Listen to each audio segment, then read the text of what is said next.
یا ایھا النبی حسبک اللہ ومن اتبعک من المؤمنین۔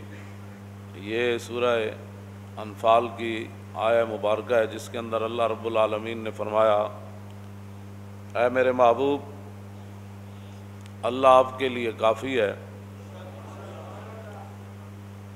اور مسلمانوں میں سے، مومنوں میں سے وہ کہ جنہوں نے آپ کی پیروی کی، ان کی غلامی آپ کے لیے کافی ہے۔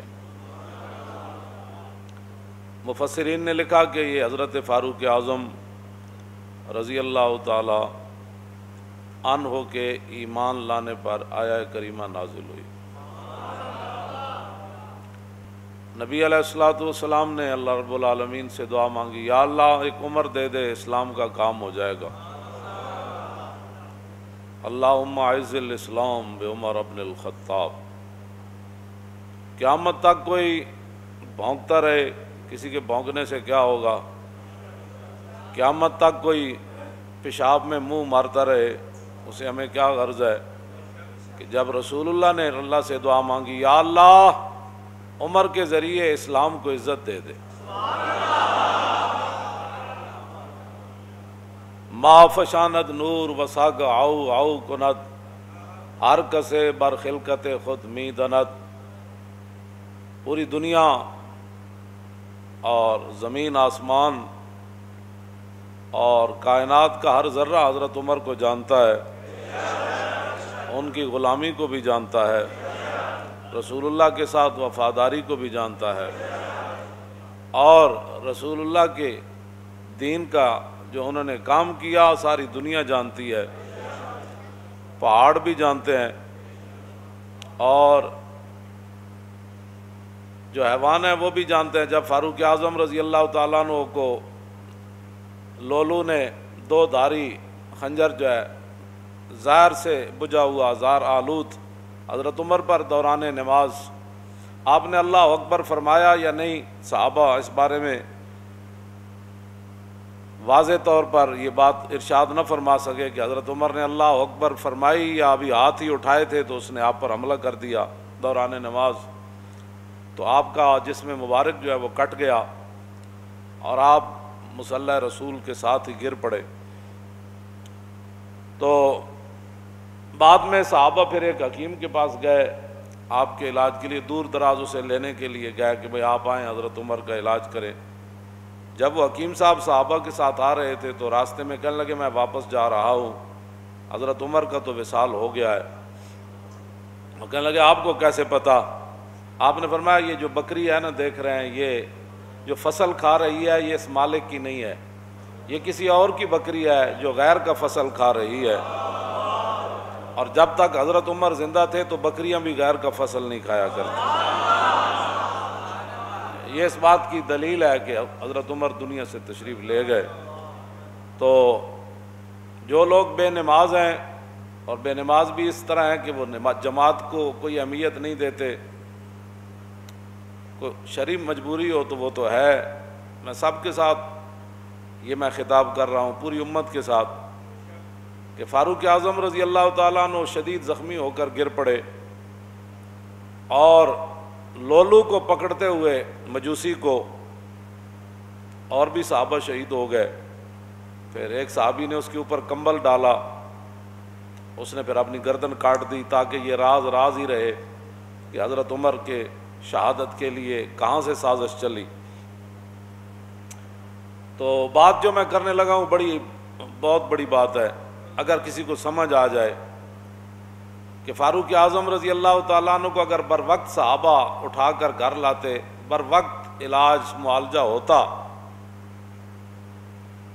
تو یہ تو اللہ کی تقدیر ہے، اس کی میں بات نہیں کر رہا، لیکن جو بظاہر اسباب ہیں، بر وقت حضرت عمر کا علاج ہو جاتا تو ممکن ہے حضرت عمر بچ جاتے یا کچھ دن اور امت کو فائدہ ہو جاتا، لیکن حضرت عمر وہاں، آپ کا پیٹ مبارک کٹا ہوا ہے، خون بہہ رہا ہے، اور جماعت بالکل تیار ہے، تو نہ مسجد میں افراتفری مچی، نہ کسی نے جماعت کو چھوڑا، اور دو صحابہ کی لاشیں بھی پڑی ہیں وہاں، شہید ہو گئے۔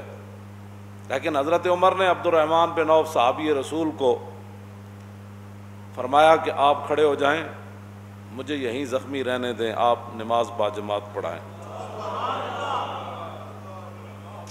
بس اگر کسی کو سمجھ آ جائے تو بہت بڑی بات ہے، اتنا بڑا نقصان ہو رہا تھا، لیکن حضرت عمر نے فرمایا نہیں، جو رسول اللہ راہ دے کر گئے نا، نماز پڑھائیں آپ۔ حضرت عمر ساتھ خون بہہ رہا ہے اور صحابہ کی لاشیں بھی پڑی ہوئی ہیں، لیکن جماعت نہیں چھوڑی گئی۔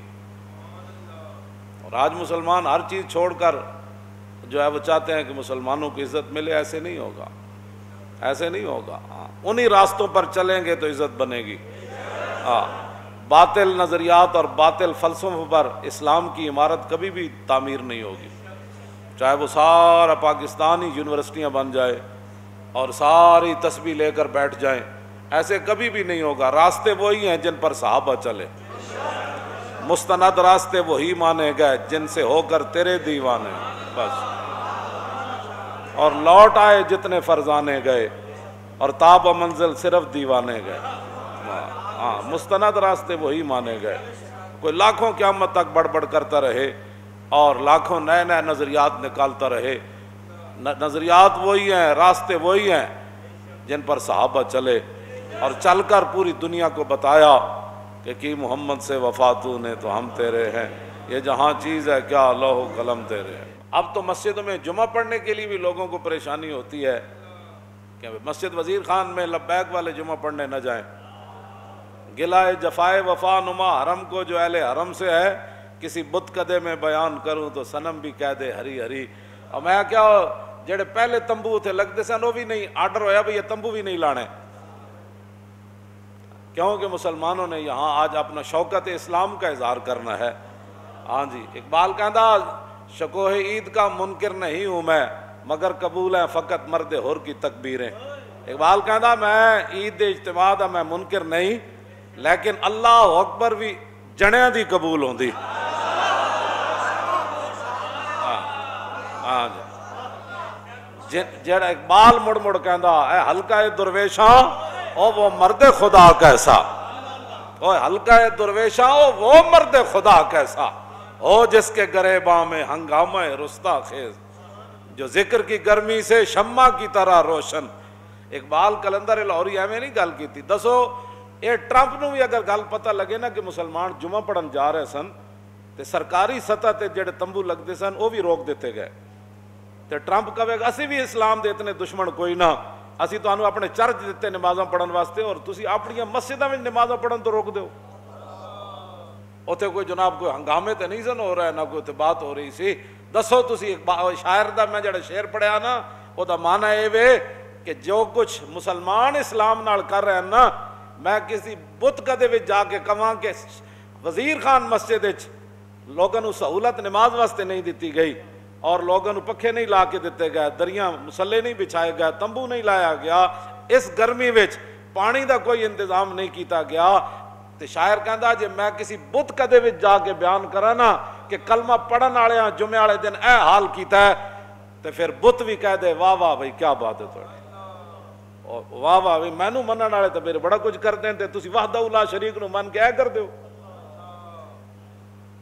بہرحال اپنے آپ امت مسلمہ جب تک نہیں بدلے گی ایسے ذلیل برباد ہوتی رہے گی۔